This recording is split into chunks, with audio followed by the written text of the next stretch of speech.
Right there, folks. Hope you're keeping safe out there. Today I'm taking a look at a Transformers figure again.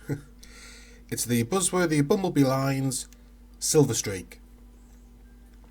A toy I had no intention of picking up until I had like a little connect the dots moment in my brain and realised I had to get this figure. And to be honest, I'm really glad I did. He's a great little figure. I ordered this guy from the fine folks over at Comics and Cocktails. As always, fantastic store, highly recommended. Now this guy is a deluxe class figure. He's kind of a repaint slash hodgepodge of parts from across Earthrise and Kingdom maybe? No, I think it's just a mix of parts from Earthrise Autobots actually, now that I can think of it. Really great figure. A little bit of backstory, because some of you might be thinking that they don't recognise, or just say you don't recognise, this guy from G1. Technically speaking, he wasn't in G1. Like, he's called Silverstreak by people who collect Transformers. Though originally he was just one of the Datsun recolours in the old Diaclone line that got imported by Hasbro to make Transformers. His colour scheme was interesting, but he wasn't one of the ones they decided to use for the actual cartoon and toy line. The only issue was that he actually snuck in through the artwork. You see, even though Blue Streak was imported in to be a character, a mistake occurred where even though the animation model was correct, the toy was correct, I'm assuming because the name was Blue Streak, they used the art of the blue Datsun Transformer, or Datsun robot should I say, from Diaclone. And they put that on the front of Blue Streak's box, which was very confusing. I think that's like a truncated version. I think for more in-depth explanation of why you've got this blue version of Silverstreak, this blue version of Blue Streak, Rodimus Primal did a pretty good video about it on his channel. I think there should be a link up there somewhere now. Check that out. So yeah, that's the background of who this character is meant to be. He's a homage to the blue version of Blue Streak that they renamed Silverstreak. But that little tidbit isn't really the reason I bought it. No, I bought him because of my love of Transformers Prime. Now in that show you had the introduction of a new character in Season 2 called Smokescreen. Smokescreen actually in G1 was another Datsun based Transformer, but when Smokescreen was introduced here, he was a young, kind of rash Transformer. And about halfway through his time in the show, his colour scheme changed to a much better version that was going from white and blue, a little bit of red, to this lovely blue with yellow and red detailing, which I really love. And if you want a bit more background on that character, The Basics has a whole episode on him, or a whole episode on Smokescreen. He's part of that. Yeah, again, go check that out. But I was thinking, when I saw this figure, oh damn, because I'm already definitely getting those legacy G1-ified versions of the Prime Universe characters. I've already got a Bulkhead, waiting for RC to turn up somewhere in the UK, and I've already pre-ordered Knockout. But this guy works really well as a G1 version of that Prime Smokescreen in his second colour scheme. And it's almost a perfect match with obviously it being a Datsun, which Smokescreen was. This figure is also, by the way, it's a mashup of the Earthrise Smokescreen and the Prowl / Silverstreak figures. It's like the Smokescreen chest part, which is slightly thicker bumpered, combined with the smaller, more articulated and Prowl-esque head that came with Prowl and Blue Streak. And I think that works really well as being a G1 version of the Prime Universe Smokescreen. Maybe we could do some more yellow details in it, but I can live without them because I think apart from that little touch of extra yellow, this guy works amazing for it.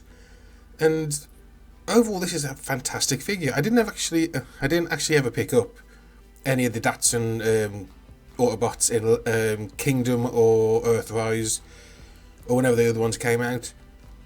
I'd given up really on getting all of them by then. I was getting a select few, and really none of them were high on my list of ones to get. Maybe Prowl could have been, but he was too expensive back then. But yeah, this is a wonderfully articulated, greatly designed Autobot, and it's a really beautiful toy. It's got some like incredible articulation, especially in the legs with those great ankle joints. Really dynamic posing is really easy to do with this guy. And those great colours, the dark, well, deep blue, should I say, the stark white, the black, and the yellow detailing just all pops against each other fantastically. And he's like not shy when it comes. Well, he's not shy when it comes to accessories either.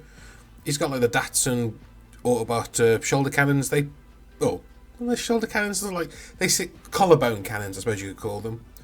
He's got little ports that they fit into. They fit in okay, a little wibbly wobbly for my liking. I don't display him with them. I don't display him with them in there because I think they look a bit odd. Especially because, as I say, I'm going for like a G1ified version of Smokescreen, and he didn't have G1ified version of Prime Smokescreen, should I say?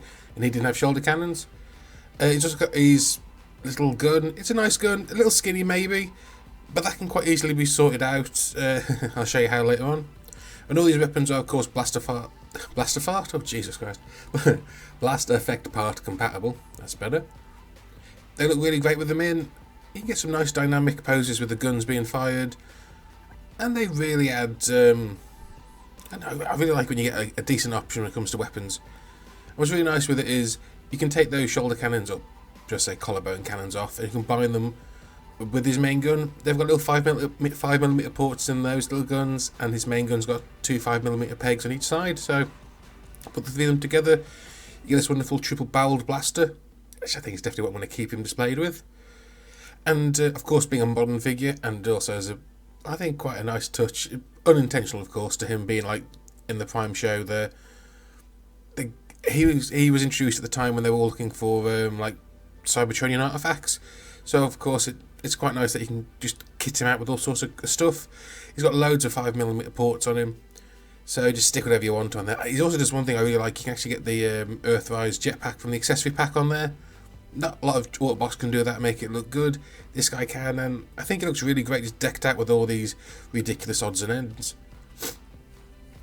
Sorry, unless you can't tell, I'm actually dying from hay fever at the moment. I don't know why, it's suddenly come on, and I am a snotty mess.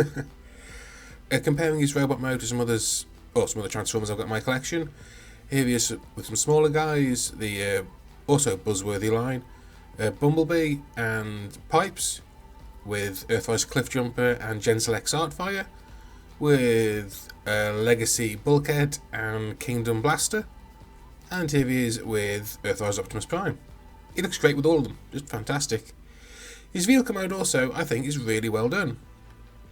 The transformation is pretty simple and intuitive without being too simple, and it just compacts down to this fantastic little car.